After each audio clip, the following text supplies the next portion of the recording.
Unchained My Heart, authored by Mix Deloso.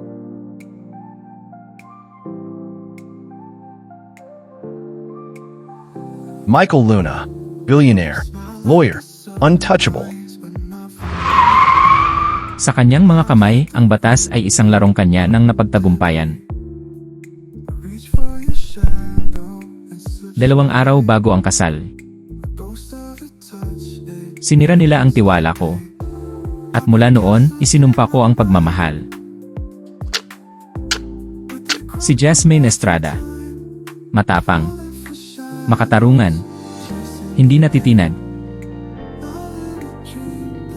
Hindi ko kinakatigan ang may pera. Katarungan lang ang panig ko. Sa bawat tunggalian ng batas, unti-unting nabubuksan ang isang pusong sugatan. Handa ka bang magpatawad kung siya ang dahilan ng sugat mo?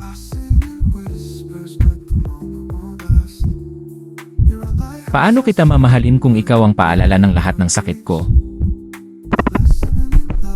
Isang nobelang puno ng batas, lihim, at muling pagkakataon. Follow their journey by reading Unchain My Heart, authored by Mix Deloso, available at www.com.